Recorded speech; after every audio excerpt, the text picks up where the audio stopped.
예, 박정희의 한판 승부 함께하고 계시죠. 오늘 한국은행이 기준금리를 0.25%포인트 올렸습니다. 베이비 스텝이라고 부르던데 그래서인지 지난 두 번의 빅스텝보다는 충격이 좀 덜한 상황 아니냐라는 진단도 나옵니다. 자, 그렇다면 과연 우리 경제 상황 그런 것인가? 또 경제 전문가 모시고 말씀 들어보죠. 윤희숙 전 국민의힘 의원을 모셨습니다. 어서 오십시오, 의원님. 네, 안녕하세요. 예, 진 작가님, 김 소장님 인사 네, 나누세요. 안녕하세요. 자, 한 달에 한 번씩 사실상 나와주셔가지고 저희가 이제 고정 출연에 대한 욕망을 안고 코너 제목을 윤희숙의 사자후로 밖에서 말씀드렸더니 의원님이 별로 마음에 안 드시고 윤희숙의 속삭임으로 해달라고. 공식 요청을 하셨습니다. 자, 윤희숙의 속삭임 지금부터 시작하겠습니다. 자, 일단 의원님 그 지난번에 오셨을 때 한국 경제 태풍이 불어오는데 여의도는 초현실이다 이런 비판을 하셨는데 요즘 어떻습니까? 여전히 초현실에서 벗어나지 못하고 있습니까? 좀 그런 느낌이죠. 그러니까 이번에 그 대통령 순방 갔다 오시고 그러면서 굉장히 분명해진 게 예. 지금 뭐 원래부터 그랬지만 우리가 지금 생각해 보면 2차 대전 이후에 30년 냉전 그리고 그 다음에 30년 거침없는 세계화 그리고 지금 아주 큰 전환이 일어나고 있잖아요. 예. 우리가 냉전 때도 미국한테 붙어서 좀 잘 살았고 거침없는 세계화 때 중국 어깨에 올라서서 잘 살았고 지금은 근데 앞에 갈 길이 잘 안 보이잖아요. 그죠? 근데 그런 상황에서 대통령이 나가서 인태 전략을 얘기를 하고 우리 경제는 지금 뭐 굉장히 어렵고 많은 얘기가 지금 있어야 되는데 예. 제 요즘에 굉장히 초현실적이라고 생각하는 게 온 예. 세상이 다 썬데이 서울이에요. 아, 그냥 온 세상에 그죠? 썬데이 서울이다. 무슨 사전에 조명을 말씀이세요? 썼느냐 안 썼느냐 제스처가 좀 그러니까 이거 뭐냐면 어느 나라나 이 위에 좀 우리 사회가 어디로 가는지를 보는 계층들의 문화가 있고 예. 그리고 그 밑에 서브 문화가 있죠. 뭐 저도 매일 뭐 만화도 보고 그래요. 만화방도 가고 예. 동시에 이걸 향유할 수는 있지만 그래도 그 때와 장소를 가리잖아요. 근데 우리는 지금 뭐 청담동의 동백아가씨의 무슨 포르노의 이런 얘기들이 주로 어디로 나오냐면 가장 그 품격 있는 언어와 내용을 얘기해서 사회에 가는 방향을 비춰야 되는 정치인들의 입을 통해서 나와요. 그래서 온 세상이 그냥 썬데이 서울 같은 느낌? 굉장히 좀 그 현실하고 많이 떨어져 있죠. 왜 그럴까요? 썬데이 서울을 폐간해서 그럽니다. 복간해야 됩니다. 그래서 저는 예. 작년에 대선 때 그 예. 우리 저 이재명 후보가 뭐 바지 벗을까요? 뭐 내릴까요? 이래서 그때 너무 놀랐는데 그게 이제 놀랄 일이 아니에요. 지금 최근에 보면 우리 사회의 어떤 담론이 굉장히 그 떨어지고 있어요. 국민들의 수준은 올라가는데 이게 맞춰지지를 못하고 있는 것 같아요. 그렇군요. 그래도 정치적 이슈가 또 오늘 굉장히 많지 않았습니까? 예, 대통령과 최근 언론의 문제도 도마 위에 올랐고 또 오늘 이제 그 이태원 참사에 대한 국정조사 오늘부터 시작을 했습니다만 굉장히 또 여야 간에 굉장히 이야기 진전을 못했던 상황도 있었는데 이러한 요즘 정치권 상황은 또 어떻게 보셨어요, 의원님? 그러니까 이게 저는 그런 생각이 들어요. 이 굉장히 큰 일들이 있었잖아요. 이태원 예. 참사도 있고, 그럼 우리가 굉장히 차분하게 우리 사회, 그러니까 크게 보면 살아남은 자들의 책임이라는 게 있어요. 예. 이거를 차분하게, 겸손하게 우리가 뭐를 그동안 놓치고 있었는지를 뒤돌아봐야 되는데, 그러려면 사실은 그 에너지를 그렇게 차분하게 모아주는 그 단계가 좀 필요한 것 같아요. 예. 그게 보통 뭐 정치적 책임을 진다거나 아니면은 그 우리 이주영 장관 같은 경우 세월호 때 거기 가서 굉장히 공감을 예. 잘했잖아요. 예. 그러니까 그런 식의 사람들의 마음을 이렇게 우리 자신을 돌아보게끔 하는 그런 단계가 필요한데 예. 우리 지금 그거 되게 못하고 있다는 느낌은 들어요. 그러니까 굉장히 많은 이슈, 별로 중요하지 않은 이슈와 마찰이 굉장히 산재돼 있어서 우리가 지금 이런 얘기 할 때가 아닌데 이런 느낌? 저는 그런 좀 아쉬워요. 그러니까 예. 예를 들면 뭐 MBC 기자라든가 이런 것도 그런 얘기가 그렇게 중요해? 이런 느낌이 있잖아요. 그거보다 정말 수천 배 중요한 이슈들이 지금 우리 앞에 너무 많은데 그쪽으로 왜 얘기가 삐져나가게끔 할까? 이게 굉장히 아쉬워요, 저는. 왜 삐져나갈까요? 그 언론 책임입니까? 아니면 정치권 책임입니까? 아니 양쪽이 다 책임이 양쪽이 다 있는데 책임이 있는데. 양쪽이 다 책임이 있는데 책임이 더 큰 사람 쪽이 있는 거죠. 왜냐하면 삐져나갔을 때 예. 더 손해 보는 사람이 음. 그 더 잘했어야 되는 거죠. 그러니까 우리가 뭐 그 특정 언론사하고의 마찰을 보면 저 특정 언론사랑 마찰을 빚어서 도대체 이득 보는 게 뭘까? 대통령실은 예. 그런 작은 마찰보다 훨씬 큰 존재잖아요. 그거보다 훨씬 더 품위가 있어야 되는 존재라고 국민들이 기대를 한단 말이에요. 예. 그러니까 굉장히 스스로 손해를 본 거라고 생각이 되고 그거보다 이 많은 중요한 이슈들로부터 그 주의를 국민들의 주의를 다 이렇게 삐져나가게 만든 책임이 또 있지요. 이제 의원님 같은 경우는 이제 논란이 있었을 때 그 의원직을 좀 던지면서 또 국민들에게 책임지는 모습 보이시지 않습니까? 근데 이상민 행안부 장관 같은 경우는 여러 가지 뭐 어떤 사퇴 압박이 있음에도 불구하고 지금 이제 전혀 사퇴 의사도 본인도 없고 또 지금 정부 차원에서도 그러한 논의가 이루어지지 않고 있는데. 근데 그분이 정말 사퇴 의사가 없는 거 맞아요? 저는 그분이 그런 표현을 썼던데 백지 사표를 낸 상태다 이런 표현을 썼는데 아 그런가요? 그게 아마 이거 좀 수습하고? 수습해놓고 나가겠다라는 뜻으로 저는 받아들였는데 예. 그럼에도 불구하고 지금 유가족의 입에서도 유가족들도 지금 그런 뭔가 좀 책임을 지는 굉장히 좀 책임져 달라라고 얘기하는 거잖아요. 예. 굉장히 난 늦었다고 봐요. 이상민 장관께서 사퇴에도? 뭔가 어허. 잦은 사퇴를 조금 일찍 선제적으로 하셨으면 훨씬 좋았을 텐데 예. 굉장히 아쉽죠 지금. 뭐 사실상 백지 사표낸 상태다 뭐 이런 말을 하긴 그런 했군요. 표현을 했어요. 예. 예, 예. 알겠습니다. 자 일단 또 의원님 모신 이유가 또 경제 얘기를 가장 정확하게 또 전문적으로 말씀해 줄 수 있는 분이어서 모셨기 때문에 자, 경제 얘기를 넘어가 보겠습니다. 오늘 이제 한국은행이 기준금리 0.25% 올렸습니다. 베이비 스텝이라고 부르는데 대부분 경제 전문 예상을 했던 수준인 건 사실이죠. 예, 맞습니다. 그러니까 왜 예상을 했냐면 사실 우리 물가가 굉장히 높은 수준이거든요. 예. 지금 6% 가까이 되는데 우리가 목표하는 수준이 2%란 말이에요. 그러면 상당히 올려야 되는데 예. 지금 금융시장이 워낙 불안하니까 한국은행은 사실 이거를 좀 늦출 명분이나 핑계가 필요했던 거죠. 왜냐하면 중앙은행은 굉장히 일관적인 모습이 필요하거든요. 예. 근데 물가가 아직 많이 잡히지도 않았는데 금리를 늦추면 그 신뢰성에 문제가 있기 때문에 예. 굉장히 고민이 됐던 거예요. 근데 이번에 미국 쪽에서 미국의 소비자 물가가 괜찮게 나왔기 때문에 잡혀가는 흐름. 미국이 지금 좀 낮출 것 같거든요. 그러니까 증가율을 낮추는 게 아니라 증가율을 좀 낮출 것 같아요. 자이언 스텝에서 빅 스텝으로 빅스텝 정도를 우리가 지금 예상을 하는 거죠. 하고 있기 그러니까 때문에. 한국은행 입장에서는 속으로 다행이다 뭐 이러고 있을 거예요. 환율도 1,300대 초반으로 좀 내려오지 않았습니까? 그렇죠. 이런 건 어떻게 봐야 됩니까? 환율이요. 네. 지금 일단 그 미국의 달러가 어디까지 올라갈지 금리가 어디까지 올라갈지를 사람들이 예상을 못하니까 달러를 막 쟁여놓고 있었던 거죠. 그래서 그 큰 달러라는 게 미국의 달러의 가치가 올라가 있었던 거예요.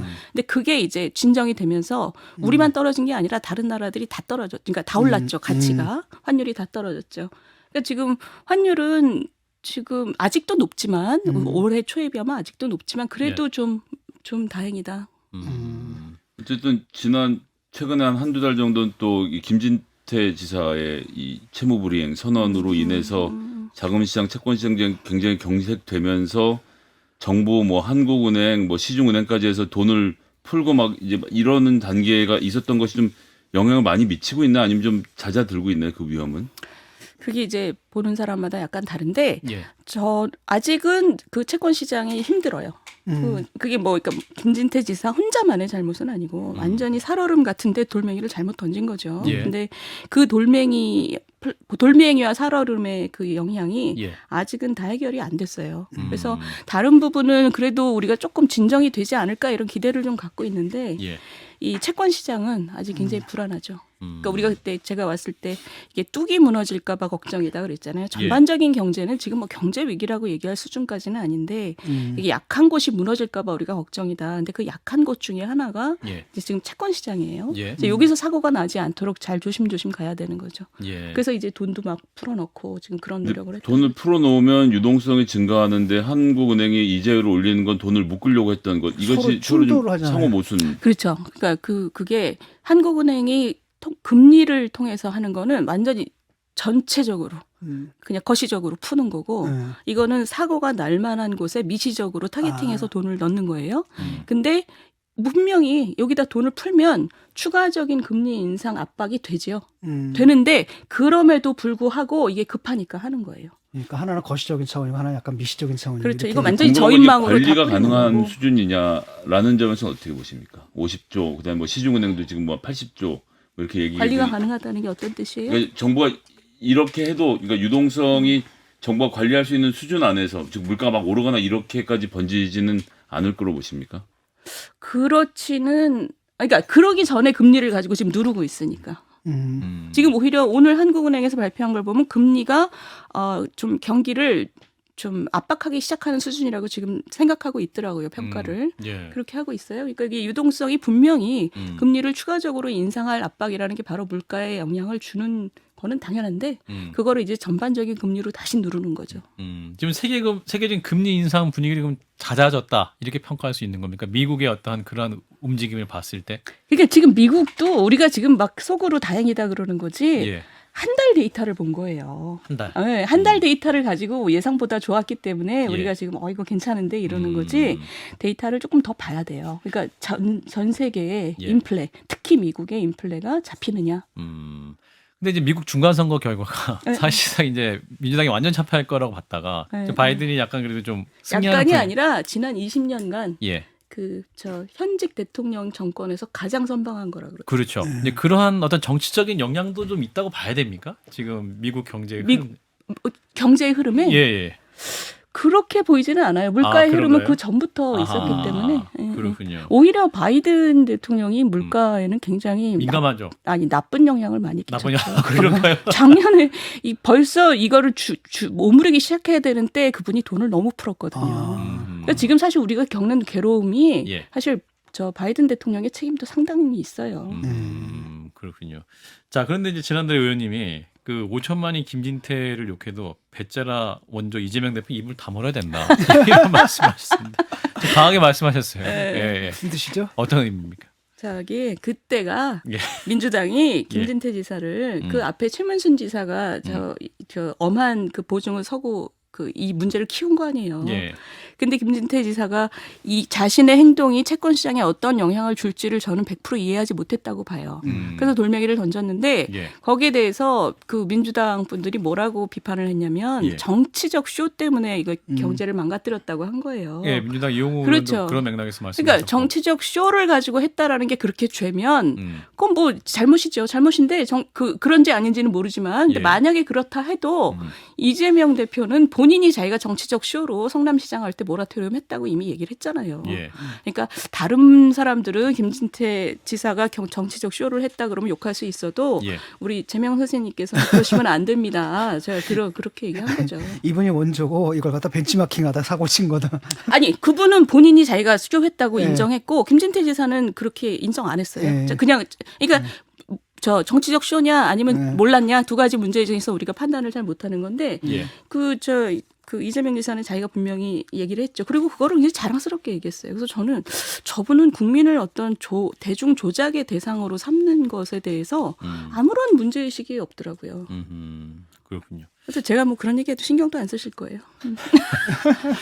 예, 국민의 윤희숙 전 의원 만나고 있는데요. 또 의원님 최근에 또 SNS에 그 이제 금융투자소득세 관련해서 이제 말씀하셨는데 그 민주당이 여기에 이제 유예에 반대하는 걸 보시면서 주식 탈레반이다 이런 말씀하셨습니다. 어떤 맥락입니까? 이게 원래 큰 틀에서 음. 거래세를 좀 낮추면서 양도세를 새로 부과하는 걸로 원래 예정이 돼 있던 거예요. 2020내년부터. 예. 근데 지금 상황이 금융시장의 레고랜드 돌멩이 하나 때문에 지금 이렇게 되는 걸 보면 전 세계 금융시장이 극도로 민감한 상태인 거예요. 지금 예. 트러스 때도 그랬잖아요. 네.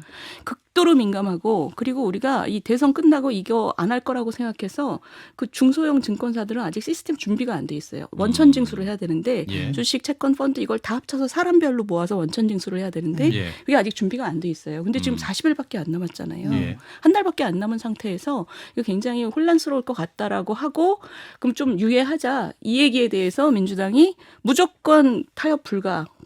그래서 제가 그때 어떤 느낌이 들었냐면 이게 이분들은 부동산 때하고 똑같이 부동산도 가격이 오르면 이게 투기꾼 때문이다. 그래서 세금 만들고 세금 높이고 이렇게 반응을 해서 예. 사실 정권이 변한 거죠. 근데 그 민주당 같은 경우에는 사실 무조건 반대만 하는 게 아니라 적어도 당 지도부 차원에서는 금투세를 유예하는 대신에 증권거래세를 0.23%에서 0.15%로 낮추자 이런 제안을 했거든요. 아니 그게 시차가 있어요. 원래는 완전 강행.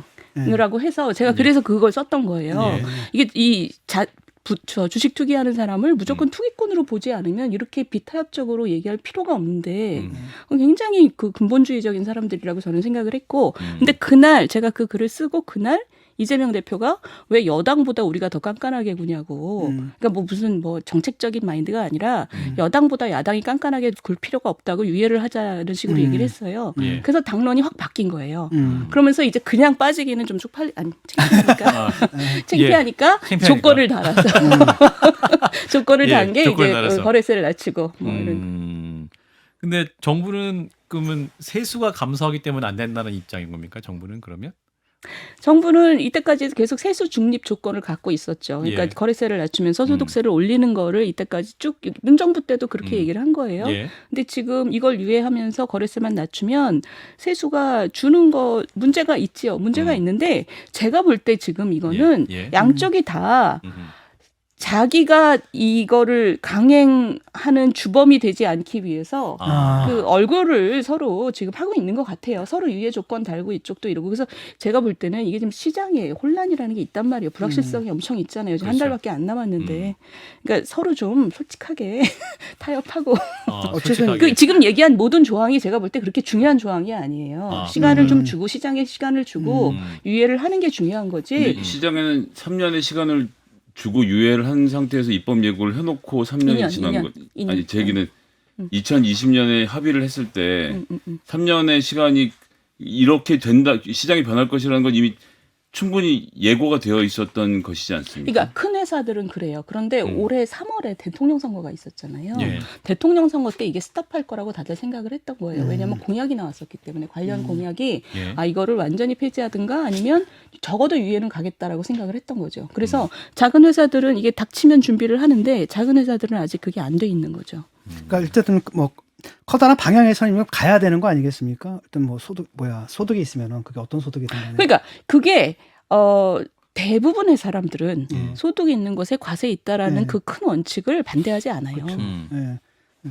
근데 이제 아직은 지금 상황 자체가 그렇죠. 상황 자체가 좀 녹록치 않기 때문에 좀 유예를 하자 뭐 이런 그렇죠. 정도 얘기인 것 같은데 다른 한편으로는 그 정부가 법인세나 상속세, 증여세를 좀 완화하려는 흐름이 있지 않습니까? 근데 분명히 세수 감소가 나타날 것 같고 뭐 특히 이제 영국 같은 경우에도 괜히 그거 꺼냈다가 결국 이제 물러나게 총리가 그렇죠. 이제 물러나기도 하고 영국은 다시 이제 소득세 또 부자 다시 감세를 좀, 했지만 다시 이제 세율을 또 올리는 이런 사태가 벌어졌는데 이건 어떻게 보십니까, 이 사태는? 거기다 포함해서 지금 이 정부가 추진하고 있는 정책의 기본은 재정 건전성, 즉 흑자 재정을 하겠다라고 하는 것인데 나와 있는 것은 증세안은 없고 감세안만 주로 보이거든요. 그런데 그러면 지출을 줄이느냐 하면 지출을 그렇게 크게 줄이는 것도 보이지 않는 상태라서 정부의 지금 자기들 얘기하는 정책하고 이 감세는 어떻게 맞아 들어가는 건지 잘 이해가 안 되는 측면이 있어요. 일단 지출 구조 조정을 상당폭을 했어요 이번에. 지출 구조 조정을 굉장히 많이 했다고 보여요. 꽤 했어요. 근데 문제는 네. 뭐냐면 재량적인 지출 자체가 그 크기가 크질 않기 때문에. 근데 그 중에서는 상당히 했어요. 근데 티가 안 나는 이유가 예를 들면 지금 중고등학교 보내는 돈 같은 거 있잖아요. 지방 교육재정교부금. 이런 게 워낙 등치가 크고 그건 건드릴 수가 없으니까 티가 안 날 뿐이지 상당 부분 했어요. 한 10% 정도 했던 것 같아요. 그게 대단한 거예요. 근데 그거를 했고 근데 그럼에도 불구하고 지금 두 분 선생님 말씀하신 거는 저는 일리가 아주 많다고 생각해요. 뭐냐면 지금 예를 들면 상속세 이런 거는 부자한테 깎아주겠다는 게 아니라 사실 가업 상속의 맥락에서 얘기하는 거거든요. 그러니까 그거는 정책적인 목표가 뚜렷한 거예요. 중소기업 자녀들이 안 받으려고 하고 막 이러니까 그런 거는 저는 충분히 이 설득의 여지가 있고 저희가 기재위에서 활동을 해보면 민주당 분들도 다 공감하고 있어요. 그 문제는. 그런데 그럼에도 불구하고 이 감세 얘기를 할 때는 장기적으로 국민들한테 청사진을 좀 보여줘야 되는 게 있지요. 근데 저는 전혀 안 보이지는 않았어요. 이번에 보이긴 보였는데 예. 참 그 애매하게 보였어요. 그래서 지금 선생님도 못 들어봤다는 거잖아요. 그러니까 이게 이번에 우리가 이런 필요로 세금을 이렇게 깎지만 예. 장기적으로 지출구조 조정을 어떻게 하고 뭐 이걸 어떻게 맞추겠다 재정 건전성을. 근데 특히나 올해는 작년까지 썼던 코로나에서 그러니까 재정을 확대해서 썼던 부분들을 걷어들이면서 감세 효과가 그러니까 일부 재정의 축소 효과는 있는데 실제로 재정을 줄인 흔적은 말씀하신 것처럼 그것보다는 오히려 작년 재작년에 과도하게 썼던 부분을 걷어들이고 있는 중 아닙니까? 그렇죠. 그런 것도 있죠. 그런 것도 있는데 어쨌든 지출구조 조정을 하긴 했어요. 그런데 결국은 그거는 아주 분리하기 어려운 문제죠. 워낙에 많이 뭐 그게 나가던 그렇긴 거를. 합니다. 그렇죠. 예. 그러니까 금투세라는 게 결국 주식 채권 펀드로 5천만 원 이상 수익이 발생하면 20% 그리고 3억 원을 초과하면 그 수익이 25%의 세금을 내야 하는 건데 사실 근데 증권 거래세라는 것은 뭐가 내가 이익을 보도 손해를 받을 일단 거래를 할 때마다 무조건 내야 하는 거 아니겠습니까? 근데 평범한 서민 투자자들 입장에서는 이 증권 거래세를 낮추는 게 아무래도 훨씬 도움이 되지 않을까. 아니, 그러니까 그게 원래 이 네. 계획이 네. 세수 중립을 유지하면서 거래세는 깎고 소득세를 올리는 그런 계획이었어요. 예. 원래 계획이 그렇게 돼 있는 거군요. 원래 그렇게 돼 있는 거예요. 그래서 미국, 일본, 독일 같은 증권 거래세가 없다고 하던데. 그렇죠. 그런 나라는 없고 또 예. 소득세가 없는 나라도 많아요. 음. 그러니까 그거는 뭐 다른 나라의 예를 참고만 할 뿐이지. 참고만 할 그 뿐이지. 나름의 또 맥락이 있으니까. 그렇군요. 이제 방송 어떤 들으신 나라죠? 그러니까 주식 양도소득세, 아. 뭐 네덜란드, 아. 스위스 뭐 이런 나라들, 뭐 룩셈부르크 뭐 이런 나라들. 근로소득에 대해서는 해당 근데 없는 얘기. 아 그런 그러니까 이제 금융소득으로 세금을 안 내는 나라 가고 싶으신. 금융소득으로 1년에 5천만 원씩 이상 벌 수 있는 사람 숫자는 굉장히 한정적이라서 그렇죠. 예, 정책의 추진상은 그런 사람들 세금 내는 게 당연하다고 주장할 수도 있는데 또 주식시장에서 오히려 개미들이 그런 큰 손들이 이번 정책 때문에 주식시장에서 빠져나가면 주식시장에도 악영향을 미칠 것이다 이렇게 주장하시는 그러니까 주가가 분들도 떨어지지 않을까 그 계시고 사람들이 빠지면. 그러니까 이게 지금 이걸 주장하는 개미들이 왜 바보가 아니잖아요. 왜 그런 주장을 하겠어요? 지금 이게 5천만 원 이상이 대충 보면 1% 정도밖에 안 돼요. 투자자의 굉장히 적은 수잖아요. 이 사람들이 가지고 있는 주식이 개인 소유 주식의 50%가 넘어요.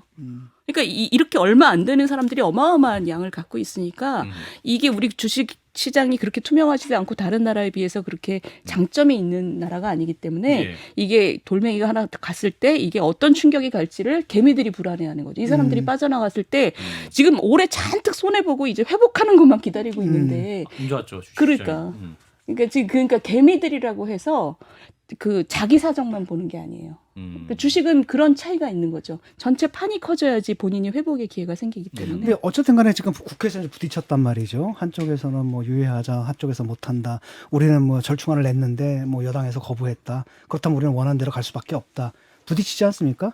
좀 삐진 연인들 같아요. 지금 보면 별로 진정성이 없고 흥 이러고 있는 거지. 예. 어떻게 해결을 해야 되나요? 지금 왜냐하면 아니 근데 시간이 있으니까 네. 아니 내 말은 데드라인이 닥쳤기 때문에 40일밖에 안 남았기 때문에. 그렇죠. 어떻게든 그걸 볼 거예요. 합타요. 아니 왜냐하면 남아 있는 쟁점이 제가 볼 때 이게 크지 않거든요. 그럼 이제 현재 우리 한국경제상황의 위험이라고 하지만 그렇게 강력한 위험은 아닌 상황이다. 우리나라? 예, 우리나라. 아직 있죠. 아직 아까 있고. 채권 시장 같은 예. 거는 저 상당히 큰 위험이죠. 그러니까 전반적인 거시적으로 우리가 지금 막 그 IMF 같은 위기가 온 건 아니지만 약한 고리들이 우리가 워낙에 약하기 때문에 그쪽에서 사고가 나지 않도록 관리해야 되는 건 되게 중요하다. 예, 페이스북을 보니까요. 예, 주식하시는 분들 같아요. 싸우는 거야 집에서. 뭐 손해를 봤으니까 남편은 팔자, 아니 아내는 팔자 그러고 남편은 이거 기다려야 된다 막 이런 것들이 종종 올라오거든요. 내년 주식시장은 뭐 좀 나아질까요? 어떻게 보세요? 주식시장에 한 번 망하고 다시는 안 해서 잘 몰라요. 근데 경제학 지금 박사도 나갑니다. 되게 경제학 박사는 원래 잘 망합니다. 잘하시는 분들은 경영학 쪽이고. 아니 거시적으로 보시고 좀 장기적인 투자를 하시죠. 그러니까 거시적으로 봐야 되는데 종목별로 안 봐서 그래요. 그런데 지금 그 전문가들이 하시는 말씀은 지금 예. 상황은 비자발적인 장기 투자자가 맞다고 말씀들을 많이 하시죠. 견뎌라. 지금 그거밖에 팔고 없다. 나가는 것도 더 문제고 그러니까 비자발적인 장기 투자. 장기 투자를 원한 건 아닌데 지금 상황 자체가 그러니까 지금 다들 그 회복의 기간만 좀 보는 거예요. 아하. 이자율이 저렇게 올라서 굳이 주식 안 하고도 전부 다 채권으로 넘어가거나 은행에 돈을 쟁여놓는 편이 낫다고 생각하는 분들도 많은 게 사실이지 않습니까? 근데 지금 이게 굉장히 놀라운 게 우리나라에서 채권에 대해서 뭐 아셨던 분 계세요? 채권은 그러니까요. 개인이 하기 어려운 투자예요. 워낙에 그 덩어리가 크고 지금 금리 때문에 이제 채권으로 좀 넘어간 분들이 좀 있는데 예. 지금이 굉장히 보통이 아닌 상황인 거죠. 그리고 예금 금리가 높은 건 그 말도 맞고 사실 그래서 또 더 위축된 것도 있고 투자자가 예, 당장 빠지지 마셔라. 주식하시는 거. 그 제 얘기가 아니라 전문가들이 알겠습니다. 존버 정신이 오늘의 결론이었습니다. 그렇죠. 존버 정신. 예, 부동산 얘기를 해도 버텨라라는 전망을 저희 네, 방송이 많이 그렇죠. 했는데 주식시장 역시 좀 버티시라. 이렇게 그렇죠. 이렇게 조언을 드릴 그렇죠. 수밖에 없군요. 자, 경제 얘기해봤습니다. 윤희숙의 속삭임이었습니다. 자, 국민의힘 윤희숙 전 의원님 고맙습니다. 네, 감사합니다. 좋아요? 구독. 알림 설정.